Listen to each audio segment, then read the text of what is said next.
Troy, 2004 movie directed by Wolfgang Petersen, starring Brad Pitt, Eric Bana, Orlando Bloom, Brian Cox, Brendan Gleeson, Diane Kruger in her probably breakout role in Hollywood, Garrett Hedlund, Sean Bean, Peter O'Toole, and Rose Byrne. It is, of course, based on the Homer epic Iliad, which I hope everyone knows, but just in case you don't, it basically tells the story of the Trojan War. So Trojan prince Paris falls in love and kidnaps Helen, the most beautiful woman in the world, and the wife of the Greek king Menelaus. Menelaus gets angry, asks his brother Agamemnon for help, and since Agamemnon commands all the Greek armies at the time, 10,000 ships sail for Troy. And as they lay siege to the city, the war becomes centered around two legendary warriors, one on each side. You have Achilles, played by Brad Pitt, on the side of Greece, and Hector, played by Eric Bana, on the side of Troy. So a couple of things before we begin.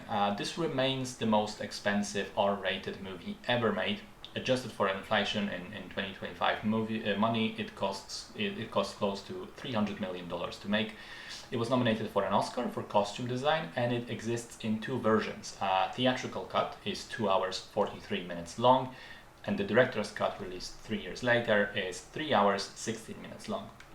I watched the director's cut because it is widely accepted as the better one, even though notably there is one scene that everybody highlights as being worse in the director's version, and sadly that is the climactic duel between Achilles and Hector. Specifically, different music is used, and having checked out the original version of this scene on YouTube for comparison, I have to agree, the score in the director's cut is just vastly worse. But how is the film as a whole? Well, it is surprisingly solid. A lot of the big epics from the early 2000s have not aged particularly well, but this is, I think, it's safe to say that this is one of the exceptions. It feels grand and epic, but with human level stakes. The battle scenes and the actions are splendid. All the CGI and the physical sets have aged very, very well. Especially the aforementioned duel is a great sequence. The actors are generally very good, and even the ones that are not, at least look like fucking legendary figures. I mean, Brad Pitt is one of those. He looks otherworldly in this film, even though it's not his most interesting role. Eric Bana is fantastic as the emotional center of the film. Brian Cox and Brendan Gleeson chew all the scenery they can get their teeth on, and Sean Bean is a delight as Odysseus. I was smiling every time he was on screen. Loved the production design, costumes, sets, and so on. All of that is very, very well done, even though, let's be fair, it isn't historically accurate, or to be precise, mythologically accurate, because of course this isn't real verified history anyway.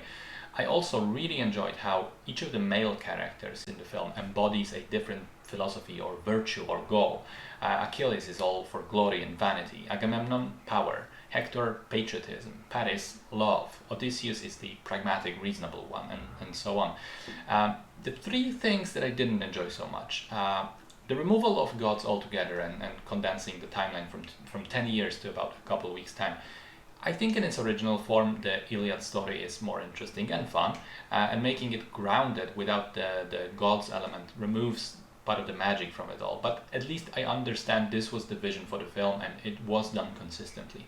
Secondly, Orlando Bloom, he's very bland as Paris, the worst performance in the film by far. He seems to not even be trying very hard in a role that I think could have had a lot more bite.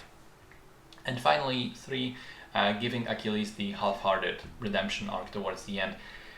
I think it would have been better to just keep him as a total dickhole the entire time and not have him run around the city trying to save the princess. And and also the director's cut definitely didn't need to be this long. I think there's a solid 15, maybe even 20 minutes that you can shave off this version. Mostly scenes with between Achilles and Briseis, and some of the Hector funeral stuff.